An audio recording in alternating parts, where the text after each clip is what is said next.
Geliefdes, die Here is hier in sy huis teenwoordig. Kom, laat ons stil word voor die Here.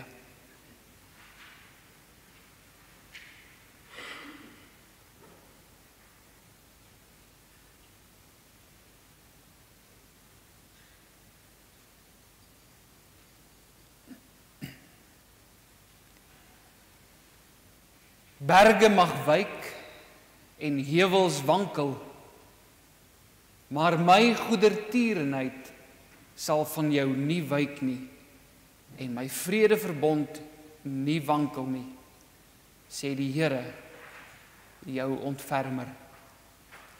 Geliefde gemeente, genade, barmhartigheid en vrede vir u van God ons Vader en van Jesus Christus ons Here, deur die kragtige werking van die Heilige Gees. Kom ons antwoord op die groet van die Here vanmôre en ons sing 'n lofpsalm saam, Psalm 103. Ons gaan die eerste 3 verse van Psalm 103 sing. Psalm 103 is een van daardie psalms van Dawid wat met groot krag en emosie spreek oor God se vergifnis. Dit is daardie psalm waarin ons lees dat God ons sondes van ons verwyder so ver soos wat die ooste verwyder is van die weste. Dit is daardie psalm wat ons herinner dat die Here genadig is. En daarom sing ons loof o my siel en alles wat binne my is. Loof die Heer, in wie ek van harte bly is. Verhef sy heilige naam en prys hom met lof en prys. En vergeet geen een van sy weldade nie. Vergeet hom nie wat aan jou guns bewys. Kom ons sing die eerste 3 verse staande tot lof van die Here.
Geliefdes, na die wet van die Here gaan ons skuld voor die Here bely deur Gesang 69, die 3de vers saam te sing. Gesang 69 vers 3 as skuldbelydenis.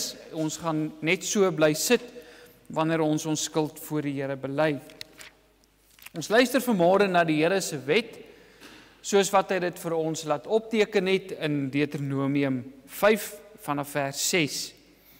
Ek is die Here jou God wat jou uit Egipte land uit die slawehuis uitgelei het. Jy mag geen ander gode voor my aangesig hê nie. Jy mag vir jou geen gesnede beeld of enige gelykenis maak van wat bo in die hemel is, of van wat onder op die aarde is, of van wat in die waters onder die aarde is nie. Jy mag jou voor hulle nie neerbuig en hulle nie dien nie. Want ek, die Here jou God, is 'n jaloerse God, wat die misdaad van die vaders besoek aan die kinders, en aan die 3de en aan die 4de geslag van die wat my haat. En ek bewys barmhartigheid aan duisende van die wat my liefhet en my gebooie onderhou. Jy mag die naam van die Here jou God nie ydelik gebruik nie. Want die Here sal die een wat sy naam ydelik gebruik, nie ongestraf laat bly nie. Onderhou die Sabbatdag dat jy dit heilig, soos die Here jou God jou beveel het. 6 dae moet jy arbei en al jou werk doen, maar die 7de dag is die Sabbat van die Here jou God. Dan mag jy geen werk doen nie. Jy of jou seun of jou dogter, of jou diensknegt of jou diensmaagd, of jou os of jou esel, of enige dier van jou, of jou vreemdeling wat in jou poorte is nie. Sodat jou diensknegt en jou diensmaagd kan rus soos jy. En jy moet daaraan dink dat jy in Egipte land 'n slaaf was, en die Here jou God jou daarvandaan uitgelei het deur 'n sterke hand en 'n uitgestrekte arm. Daarom het die Here jou God jou beveel om die Sabbatdag te hou.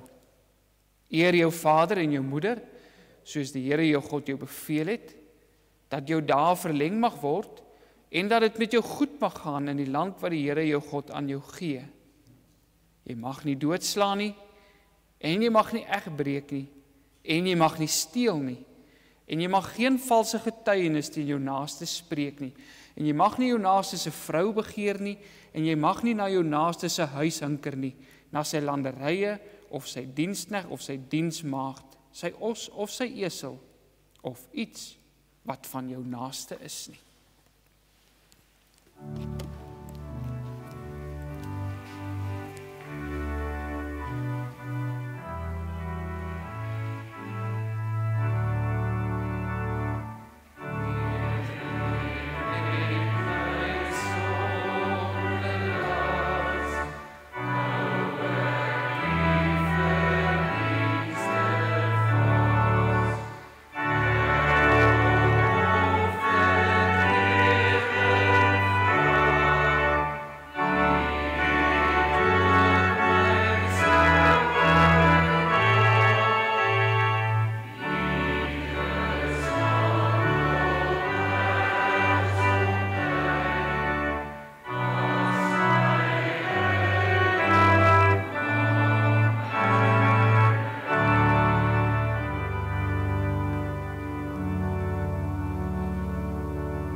Geliefdes, ons het die wonderlike troos vanuit die skrif uit, dat God se liefde vir sy kinders oneindig is.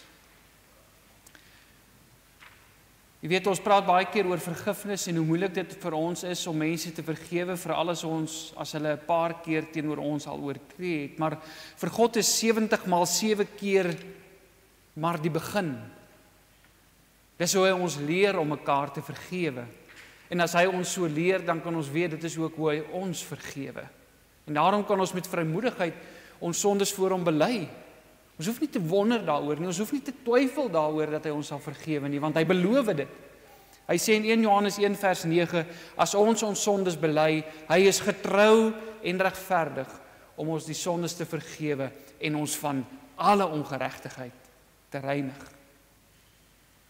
Wie egter sonder berou in sy sondes volhard, sal in die oordeelsdag volgens sy dade geoordeel word. En om volgens jou eie dade geoordeel te word, is verskriklik, broers en susters, want nie een van ons se dade sal standhou voor die heiligheid van God nie. En as jy in jou sondes volhard totdat jy voor die regterstoel van God staan, dan moet jy weet, jy sal geweeg word en te lig bevind word. Jy sal in die poel van vuur gewerp word. Geliefdes, die Here het ons nou vrygespreek en daarom is dit wonderlik om ook oor hierdie vryspraak te kan sing. Kom ons maak oop by Gesang 75. Ons gaan al 3 die verse daarvan sing. 'n Antwoord op die vryspraak van die Here. Hy het ons nou vrygespreek van ons sonde. Ons antwoord, ek wat vergifnis hier ontvang het. Ek sing dankbaar my verlossingslied. Ons sing dit as 'n antwoord en daarna bly staan u ook vir die geloofsbelydenis. Ons gaan direk daarna die geloofsbelydenis doen, so u bly sommer staan na die lied. Kom ons sing Gesang 75 vers 1 tot 3.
bely ons geloof aan die hand van die 12 artikels.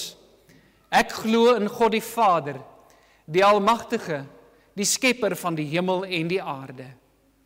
En in Jesus Christus, sy eniggebore Seun, ons Here, wat ontvang is van die Heilige Gees, gebore uit die maagd Maria, wat gelei het onder Pontius Pilatus, gekruisig, gestorwe en begrawe is, en ter helle neergedaal het. Wat op die 3de dag weer opgestaan het uit die dode, opgevaar het na die hemel en sit aan die regterhand van God, die Almagtige Vader, vanwaar hy sal kom om te oordeel die lewende en die dode. Ek glo in die Heilige Gees.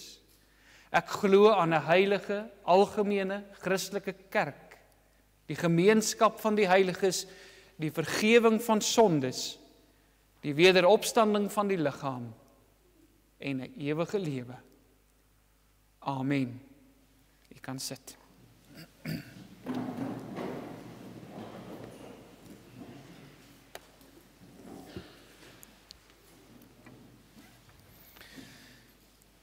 Geliefdes, u kan die Bybels oopmaak by Efesiërs hoofstuk 4.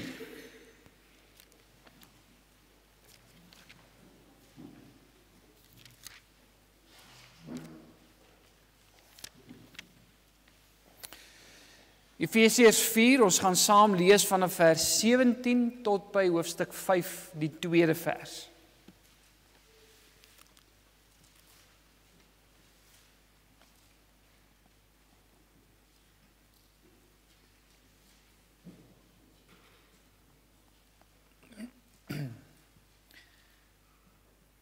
Efesiërs 4 vanaf vers 17.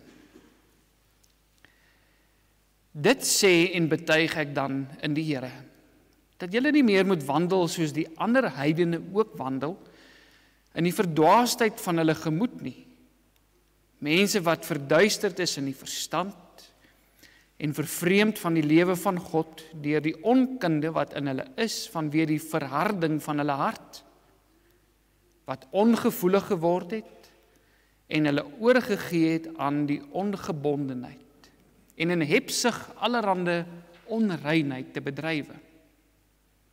Maar julle het Christus nie so leer ken nie, as julle ten minste van hom gehoor het, en in hom onderrig is, soos die waarheid is in Jesus, dat julle, wat die vorige lewenswandel betref, die ouë mens moet aflê, wat deur die begeerlikhede van die verleiding te gronde gaan.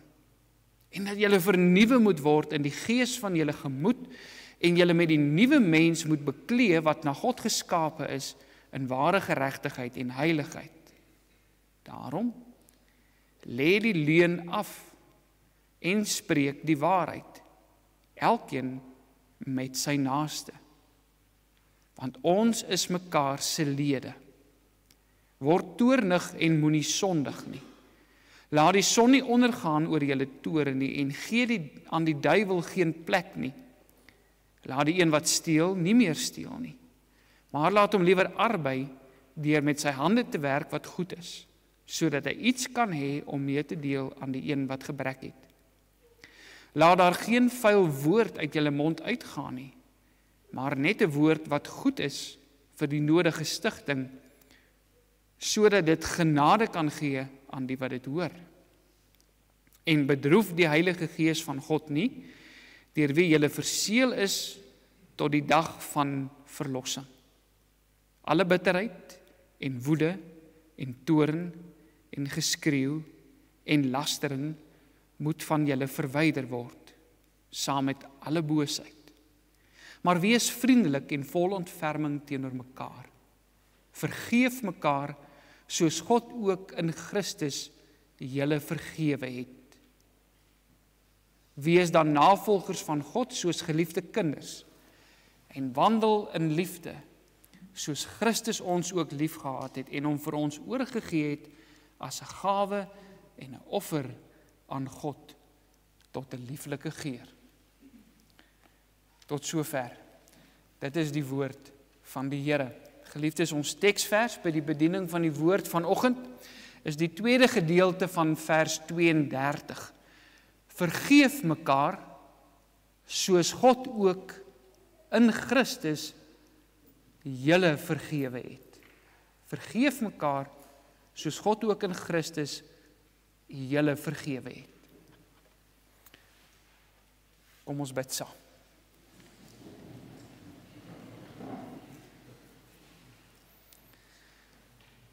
O Here, ons Here, hoe wonderbaar is U naam oor die ganse aarde, en hoe heerlik is dit, Here, dat ons op hierdie deeltjie van die aarde ook ons stemme tot U mag verhef, wat op U hemeltroon sit en regeer oor alles en oor almal. Dankie dat ons vanmôre hier saam kan wees as gelowiges wat saam met Jesus Christus uit die dood uit opgestaan het. dat ons hier saam kan wees as oorwinnaars en as heiliges, maar bovenal as mense wat begenadig is.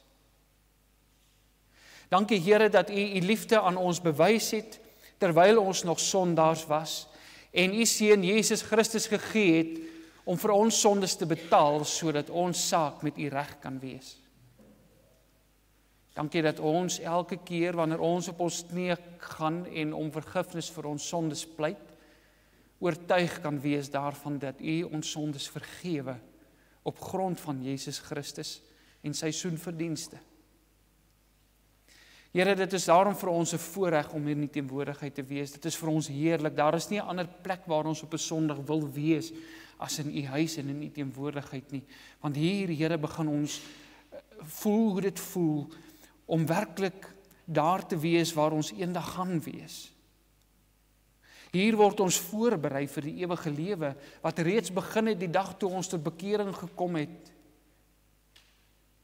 en in Jesus Christus begin glo het. Hier is U besig om ons toe te rus en ons gereed te maak. U is besig om die bruid gereed te maak en voor te berei vir die bruidegom, sodat wanneer die bruilofsfees aanbreek, U beeld in ons aan alle volkomenheid herstel sal wees, sodat die bruid uiteindelik na die bruidegom toe aangestap sal kom, in volle heerlikheid en volle skoonheid, omdat U alles wat die sonde vernietig het en alles wat die sonde vuil gemaak het, dan volmaak en volkome sou verwyder het. Here, en daarom is ons hier, want ons weet, ons is nog nie gereed nie, ons weet, ons het nog sonde, ons weet, ons oortree gereeld teenoor mekaar, teenoor U, ons het nou na U woord geluister en na U wet geluister, en as ons eerlik was vanmôre, Here, dan weet ons is nie wat ons moet wees nie, maar ons is ook nie meer wat ons was nie. En daarom, Here, dank ons U vir U woord, en dat U woord vir ons gee, en die Gees oor ons uitstort, sodat U Gees kragtig in ons werk, en ons bid ook vir die kragtige werking van die Gees in elkeen van ons lewens vandag, dat hierdie woord wat gespreek is, en wat nou deur die prediking verduidelik sal word, ook effektief sal wees in ons lewens, en ons lewens sal verander, tot verheerliking van U naam, sodat ander ook U werk in ons lewens kan sien, maar ons Vader wat in die hemel is, verheerlik. Ons bid dit in Jesus Christus se naam alleen. Amen.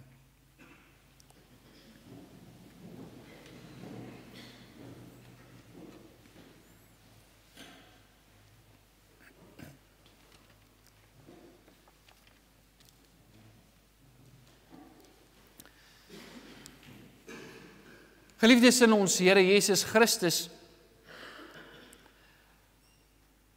wanneer 'n mens op 'n rekenaar werk en iets wil uitvee, dan het jy gewoonlik een van twee opsies om iets wat jy in 'n dokument getik het uit te vee. Jy kan bloot net, ek gebruik nou maar die Engelse terme, want dit is wat ons op die rekenaar gebruik, jy kan bloot net die delete knoppie druk, en dan vee jy dit uit wat jy mee besig was, of hy sal 'n dokument uitvee.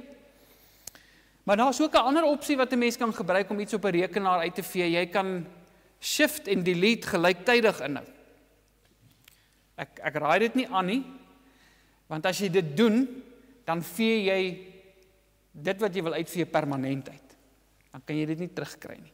Opsie 1 is daarom eintlik baie makliker en baie veiliger vir 'n mens, want jy weet ten minste as ek nou 'n dokument uitgevee het, ek het net delete gedruk, dan het hy hom in my rekenaar se snippermandjie gegooi, en as ek dalk onthou, ek moes nog iets in daardie dokument gekry het, of ek wil graag weer iets kyk wat in daardie dokument gestaan het, dan kan jy na jou rekenaar se snippermandjie toe gaan, en jy kan daardie dokument weer herstel.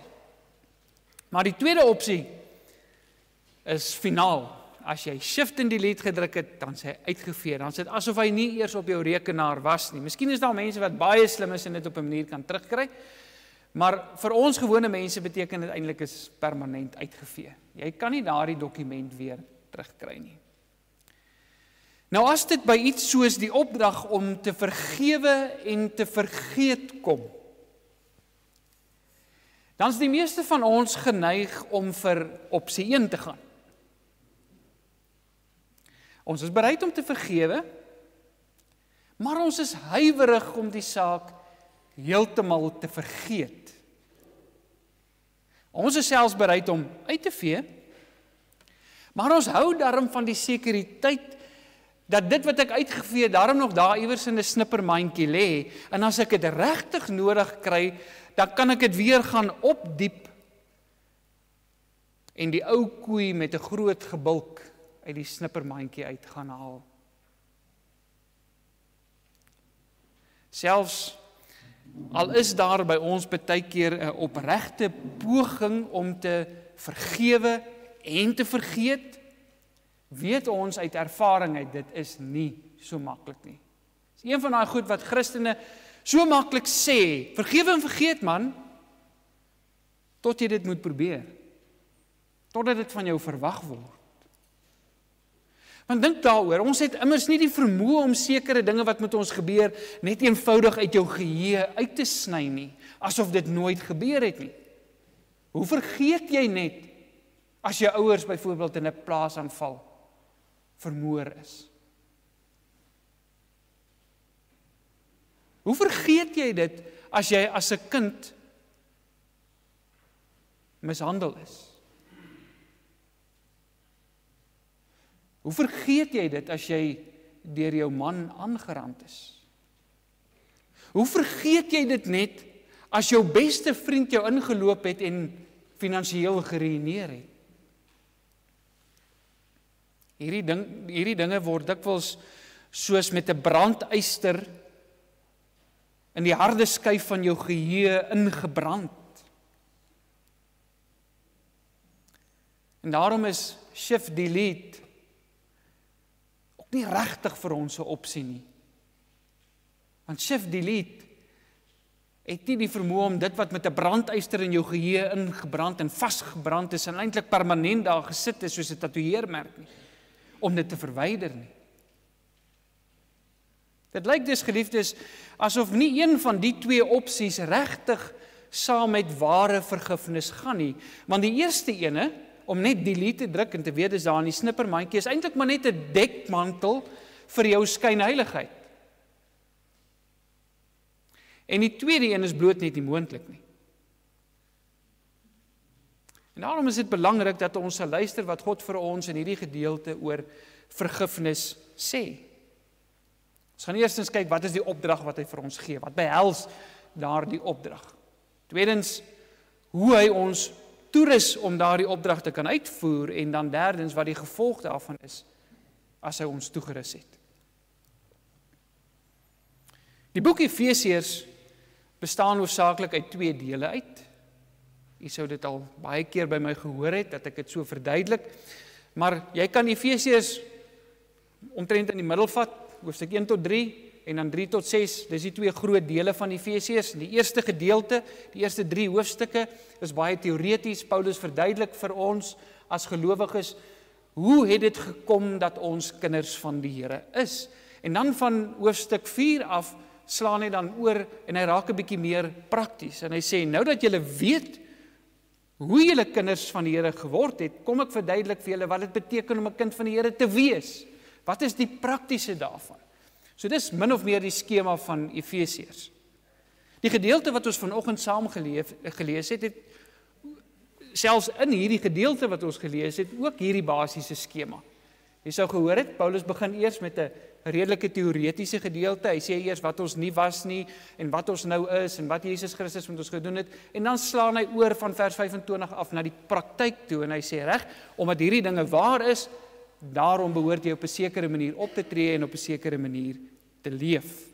En een van die opdragte wat hy gee, een van die praktiese dinge wat ons behoort uit te leef wanneer dit so is dat ons nuwe mense in Christus is die opdrag in ons teksvers, vergeef mekaar soos God ook in Christus julle vergewe het. Dis eerstens belangrik, broers en susters, dat ons sal raak sien dat God nie die saak van vergifnis aan ons eie oordeel of voorkeure oorlaat nie. Hy laat ons nie toe om te besluit hoe wil ek vergewe, en wie wil ek vergewe, en wanneer wil ek vergewe nie. Dis nie vir ons om te besluit nie. Sy opdrag is, vergewe mekaar, soos God julle in Christus vergewe het. Hy gee dis nie vir ons 'n ongekwalifiseerde opdrag in die gedeelte nie. 'n Ongekwalifiseerde opdrag sou mens kan sê, is 'n baie algemene opdrag. Enige iemand kan daarmee maak wat hulle wil. Dis soos om vir 'n kind te sê, teken vir my 'n boom. Hy kan enige boom teken wat hy wil. Al vereiste is, hy moet net 'n boom teken. Maar 'n gekwalifiseerde opdrag is 'n baie spesifieke opdrag. Dit sê presies wat ek wil hê. Die juffrou sal dan vir die kind sê, nee, teken vir my 'n lemoenboom net voordat die lemoene geoes word. Dit is 'n gekwalifiseerde opdrag. Die Here sê presies in hierdie opdrag vir ons wat hy van ons verwag. Hy kwalifiseer dit in hierdie gedeelte met die woordjie soos. As dit 'n ongekwalifiseerde opdrag was, dan sou die Here net gesê het, vergeef mekaar. Maar nou kwalifiseer hy dit. Hy sê, soos God ook in Christus julle vergewe het. As ons dus wil weet, hoe behoort ons vergifnis teenoor mekaar te lyk en hoe behoort ons oor vergifnis te dink?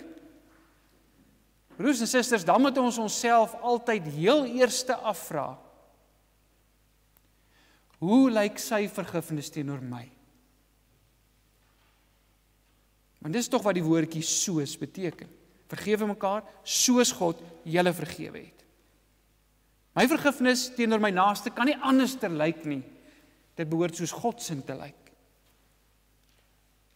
Die volgende ding wat ons vir onsself moet afvra is, as 'n mens dan nou op hierdie manier oor vergifnis begin dink is, en jy begin dink, hoe lyk sy vergifnis teenoor my, dan is die eerste ding wat jy vir jouself vra, het ek sy vergifnis verdien? Moes hy my vergewe? Het hy nie 'n keuse gehad anderster as om my te vergewe nie? Nou Paulus antwoord eintlik vir ons hierdie vraag in die eerste paar verse van hierdie gedeelte wat ons saam gelees het vanmôre, as hy vir ons beskryf en sê, maar julle moet net onthou, hoe was julle gewees voordat julle tot bekering gekom het, voordat julle kinders van God geword het? Hy noem 'n klomp goed, hy sê julle was verdwaas in julle gemoed gewees, julle was verduisterd in julle verstand gewees, julle was vervreemd van die lewe van God, julle was ongevoelige mense gewees, julle was losbandig, julle kon nie genoeg kry daarvan om sonde te doen nie. So die antwoord is eenvoudig, nee, ons het dit nie verdien nie. As ons gekry het wat ons verdien het, broers en susters, dan sou niemand van ons vanmôre hier as begenadigdes in die huis van die Here gesit het nie. Maar tog leer ons in Romeine 5 vers 8, hoe werk God se vergifnis? Hoe werk sy liefde teenoor ons? Romeine 5 vers 8 sê dat God sy liefde tot ons daarin bewys dat Christus vir ons gesterf het toe ons nog sondaars was. Christus het nie gekom en gesê, luister ouens, ek is bereid om vir julle sondes te betaal, maar kom net eers bietjie tot bekering, sê net eers julle is jammer, wys net ten minste julle het iets verkeerd gedoen, erken dit ten minste net. Hy het geen voorwaardes gestel nie, hy het vir ons sondes kom sterf, hy het daarvoor betaal en hy het sy vergifnis uitgedeel. Maar wat doen ons as ons moet vergewe? Ons lys voorwaardes is langer as die Joodse wet. Voordat my broer of my suster nie eers dit of dat gedoen het nie, sien ons nie kans vir vergifnis nie. Paulus herinner ons dat God ons oortredinge in Christus vergewe. Hy sê, soos God julle in Christus vergewe het. Met ander woorde, God se vergifnis vir ons sondes is gegrond op die feit dat daar reeds 'n prys betaal is vir ons oortredinge. Die straf wat uitgedeel moes word vir ons sonde is reeds gedra. God skryf dus nie bloot ons oortredinge net af nie. Dis nie hoe vergifnis werk nie.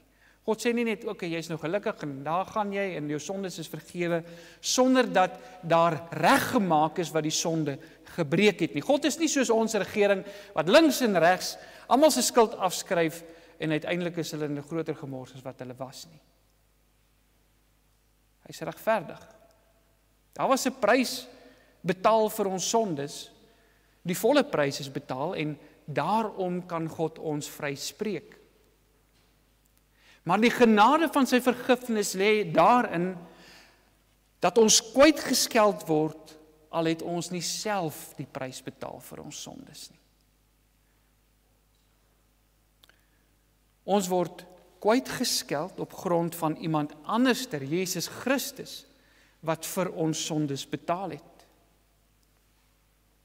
En die vraag is daarom vanoggend, broers en susters,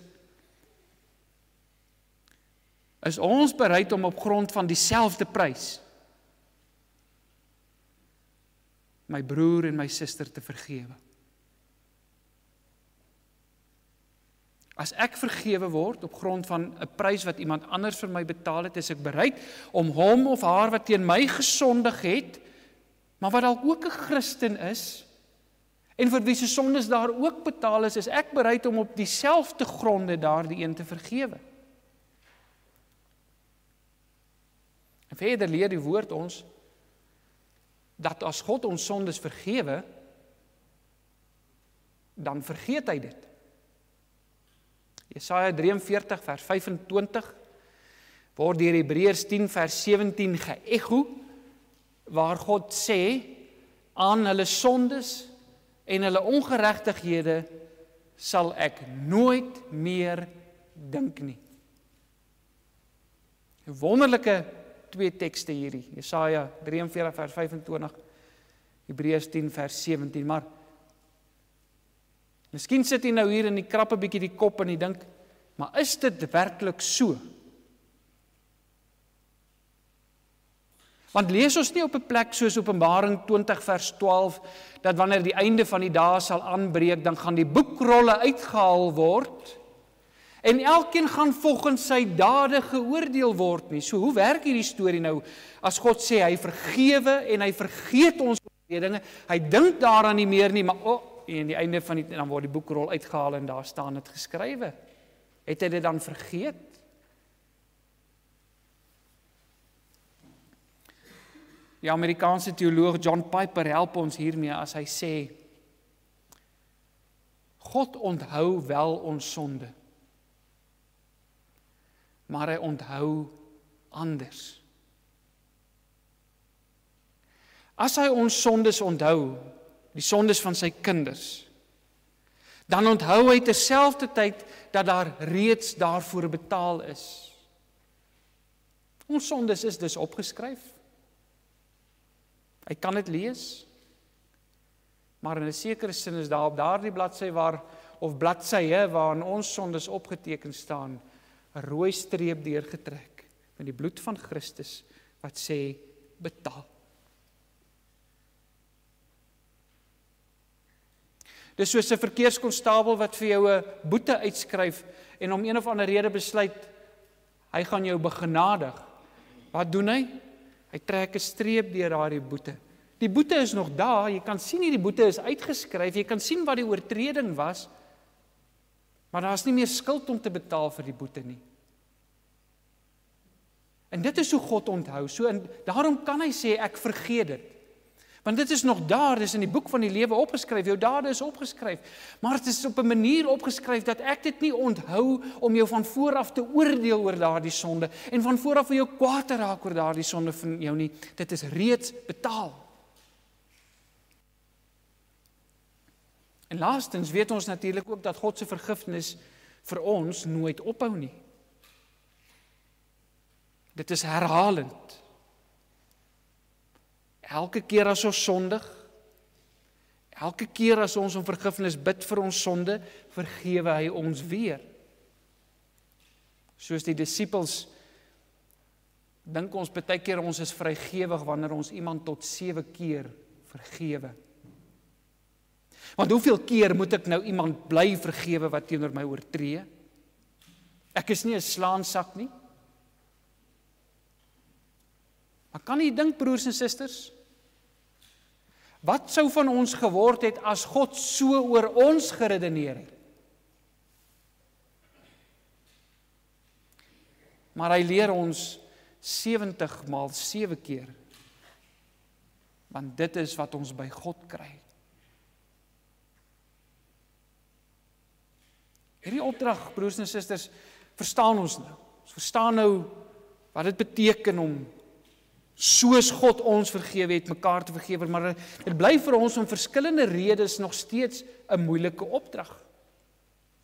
Ek wil graag 'n paar dinge noem hoekom dit vir ons moeilik is. Eerstens, omdat ons geneig is om die persoon wat teen my oortree het as meer boos as ek self te sien. En dis hoekom dit vir ons moeilik is om te vergewe. Ons dink die persoon wat teen my gesondig het, is slegter as ek. Hy verdien dus nie soveel genade soos wat ek verdien het nie. Ons redeneer presies soos die onbarmhartige skuldeiser van Matteus 18. Ons wil miljoene rande se kwytskelding hê, maar as ons by die koning uitstap en een van ons medediensknegte wat ons 'n paar sent skuld, loop ons raak, dan gryp ons hom voor die bors en sê, betaal wat jy my skuld. Ons moet onthou, broers en susters, sonde is die groot gelykmaker. Daar is nie 'n ranglys vir genade nie. Want dan was dit nie meer genade nie.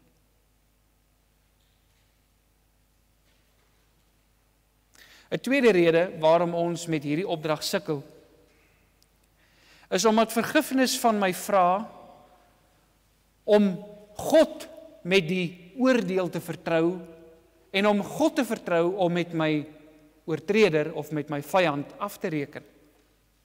En daarvoor sien ons nie altyd kans nie, want ons is bang, ons oortreders kry nie wat ek dink hulle verdien nie. Ons vertrou dus nie altyd God se oordeel nie. Maar het jy al gedink, geliefdes, wat so 'n houding eintlik sê? As ek 'n broeder of suster wat deur Christus vergewe is, nie kan vergewe nie, dan sê ek eintlik, ek dink die straf wat Jesus Christus vir jou sondes gedra het, was nie genoeg nie. Jy kort bietjie meer. Ek wil jou nog 'n bietjie bykom. Jy moet nog 'n bietjie seer kry. Ek wil jou nog 'n bietjie laat swaar kry vir dit wat jy aan my gedoen het.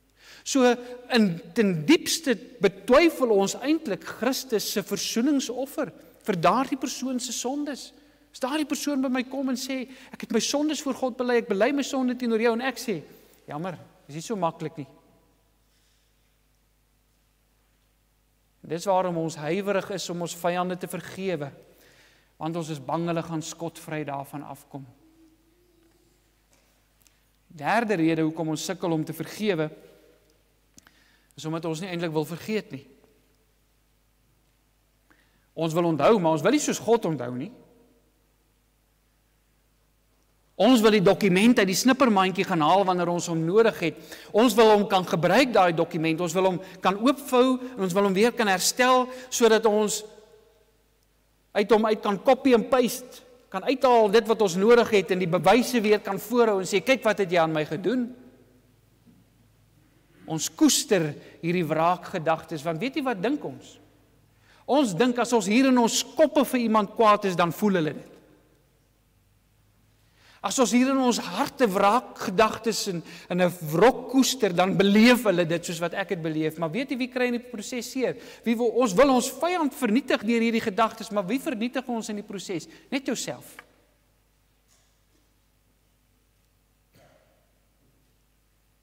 Oom het eendag by my kom sit. Toe sê hy vir my, dominee, ek sukkel nou al 10 jaar om die plaasmoordenaars te vergewe wat my pa doodgemaak het. Eintlik het hy gesê, hy 10 jaar lank gesukkel. Ek sê, oom, nou wat het gebeur? Hy sê, dominee, ek het eendag met iemand gesels en die persoon het vir my gevra, of vir my gesê, jy's nou so kwaad vir misdadigers wat jou ouers wat jou pa doodgemaak het in die plaas aanval. Maar dink jy, hulle weet hoe kwaad jy vir hulle is? En daar die penny vir hom gedrop, soos die Engelsman sê. Want hy antwoord toe en hy sê, nee, ek dink julle weet dit nie. Hy sê so, wie kry seer? Net jy. Net jy.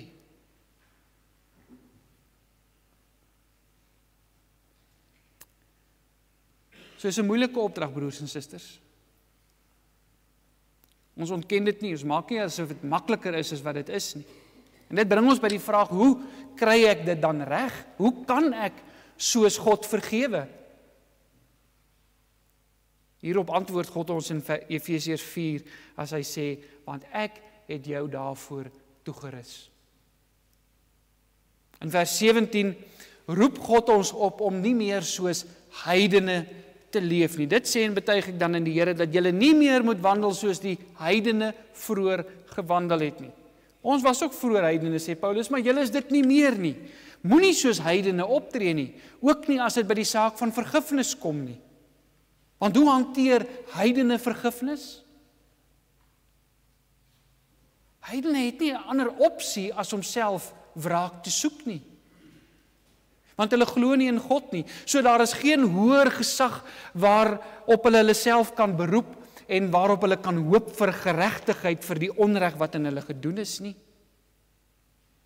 As 'n mens nie in God glo nie, en as jy nie in God se oordeel glo nie, dan het jy geen ander oplossing as om self na maniere te soek om die onreg reg te stel nie.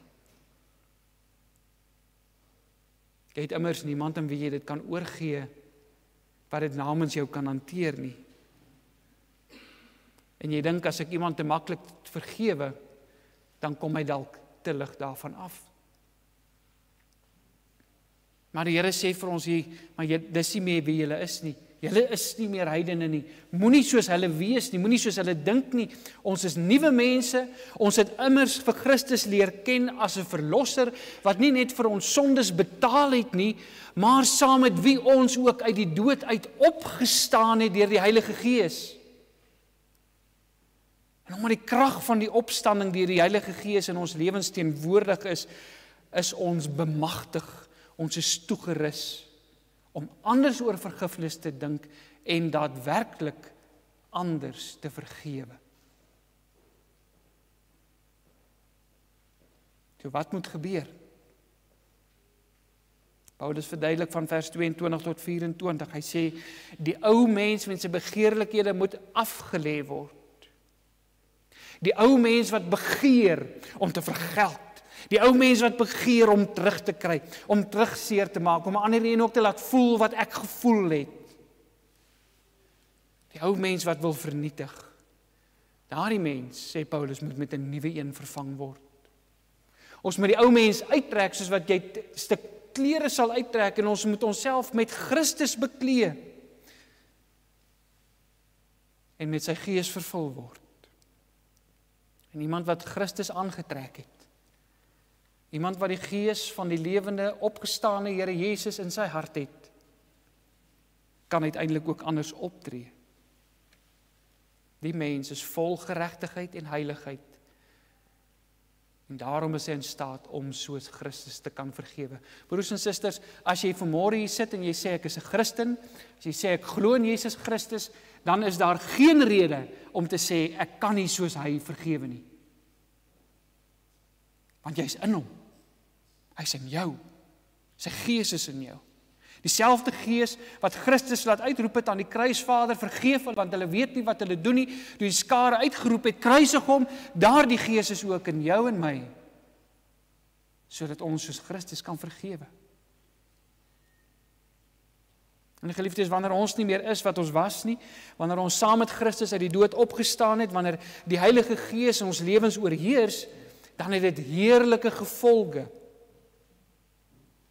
ook vir die wyse waarop ons oor vergifnis dink en waarop ons dit prakties in ons lewens toepas. Nadat Paulus die teorie in hierdie gedeelte uitgespel het, kom hy nou by die gevolge van hierdie nuwe toestand van gelowiges uit. Let mooi op met watter woord hy hier van vers 25 af begin. Daarom.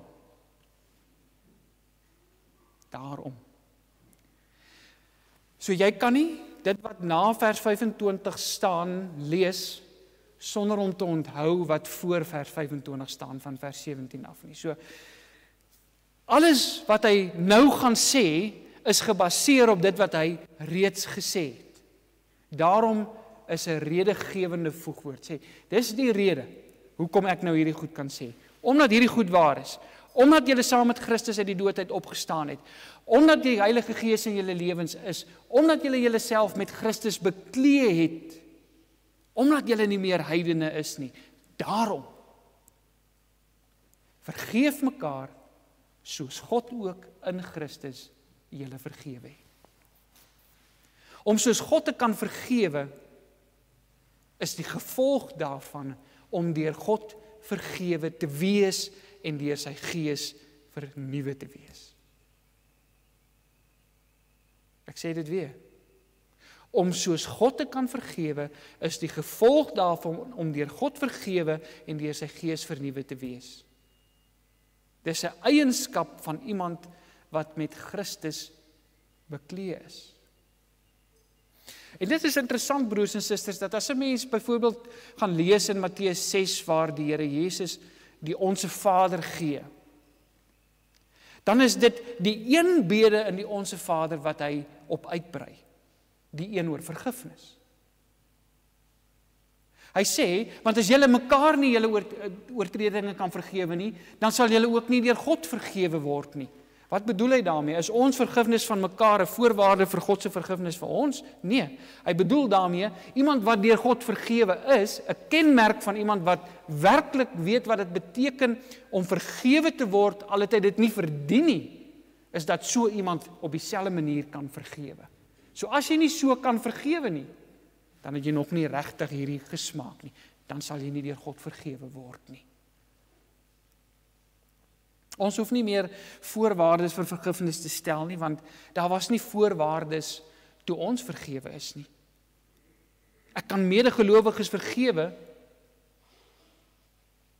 sonder dat hulle eers hoef terug te betaal wat hulle aan my gedoen het, want ek weet, Christus het reeds die volle prys ook vir hulle oortredinge betaal. Ek kan selfs my vyande vergewe. Hoekom? Is dit nie te maklik vir hulle nie? Gaan hulle nie dalk net loskom nie? Nee, kan hulle vergewe. Want as hulle tot bekering kom, dan het Christus ook die straf vir hulle sondes gedra.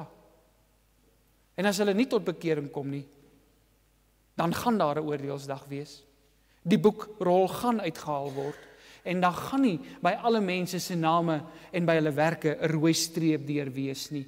En as my vyand of wie ook al nie tot bekering gekom het nie, en daar is nie 'n rooi streep deur wat sê reeds betaal nie, dan sal daardie persoon self betaal, die volle prys, die verskriklike prys. En daarom kan ek oorgee. Daarom kan ek dit aan die Vader gee.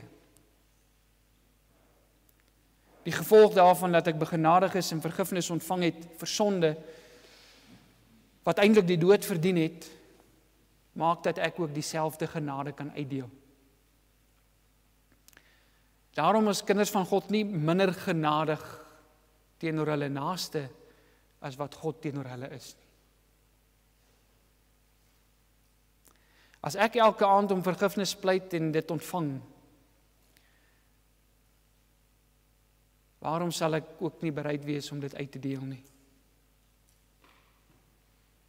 As ek 70 maal 7 keer vergewe word, waarom wil ek by 7 eindig? Ons wonder dikwels hoeveel keer moet ons bereid wees om seer gemaak te word voordat ons die streep trek. Maar ons vergeet hoe geduldig God met ons die pad van heiligmaking stap. En daarom is lankmoedigheid en geduld deel van die vrug van die Gees. Ons behoort geduld met mekaar se swakhede te hê. Omdat God oneindige geduld met ons swakhede het. En laastens, broers en susters, is die gevolg van God se vergifnis, dat dit ook die groot gelykmaker is. Sonde is 'n groot gelykmaker, maar ook God se vergifnis. Die Kroatiese teoloog Miroslav Volf het dit mooi gestel.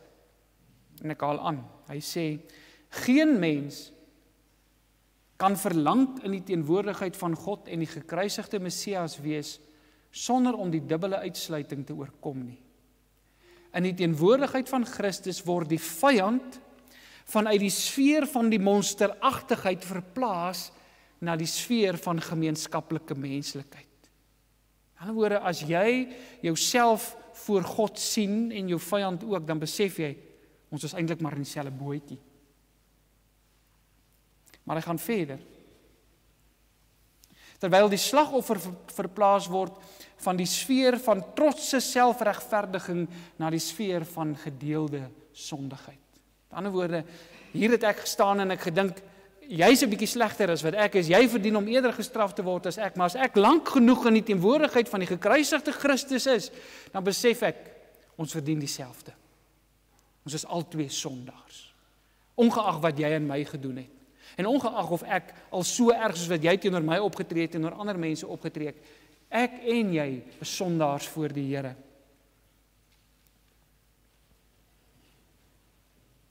En dit maak dit vir ons makliker om te kan vergewe. Ons is sondaars wat deur die gebeure aan die kruis begenadig is. Geliefdes, ons opdrag is duidelik. Vergewe mekaar, soos God julle in Christus vergewe het. En wanneer ons met Christus beklee, dan kan ons dit regkry. En as ons so oor vergifnis dink, dan begin ons ook die ware betekenis van vergewe en vergeet begryp. Om te vergewe en te vergeet beteken nie dat ek halfhartig uitvee en dinge in die snippermaatjie gooi net om dit later weer te gaan uithaal nie.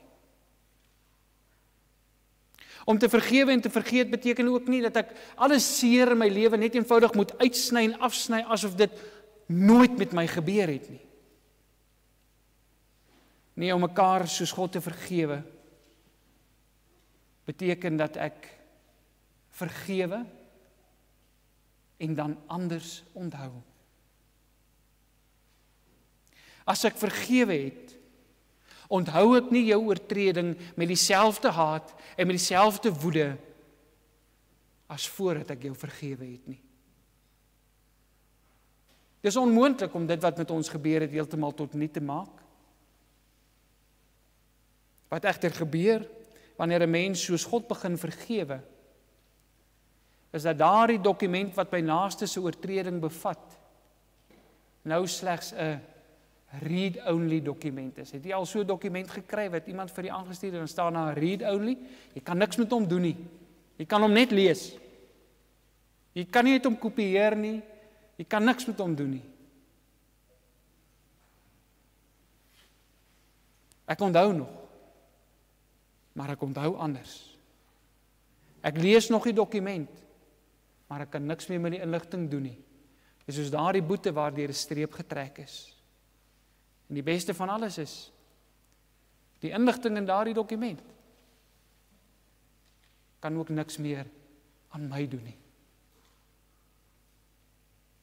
Mag ons volkome met Christus beklee word, broers en susters, sodat ons ook kan vergewe, soos wat ons vergewe is. Amen. Geliefdes, ons gaan antwoord op die prediking en dit gaan terselfdertyd ook ons gebed wees vanmôre, Gesang 95.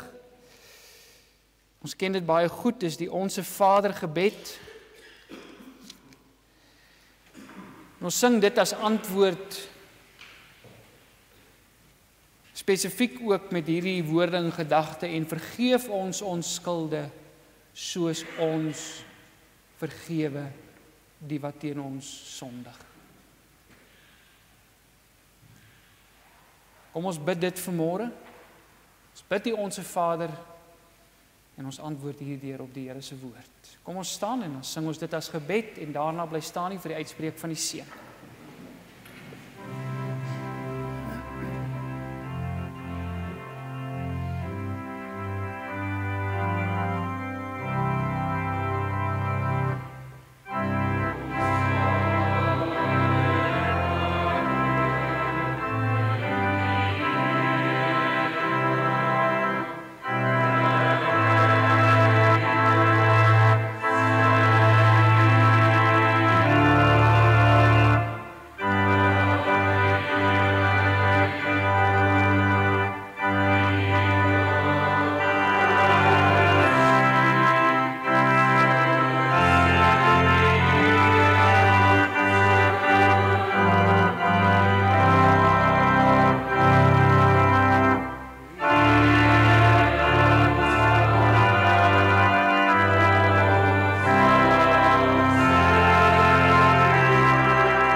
Geliefdes, ontvang die seën van die Here en gaan in vrede. Die genade van ons Here Jesus Christus, die liefde van God ons Vader en die gemeenskap van die Heilige Gees bly met julle elkeen. Amen.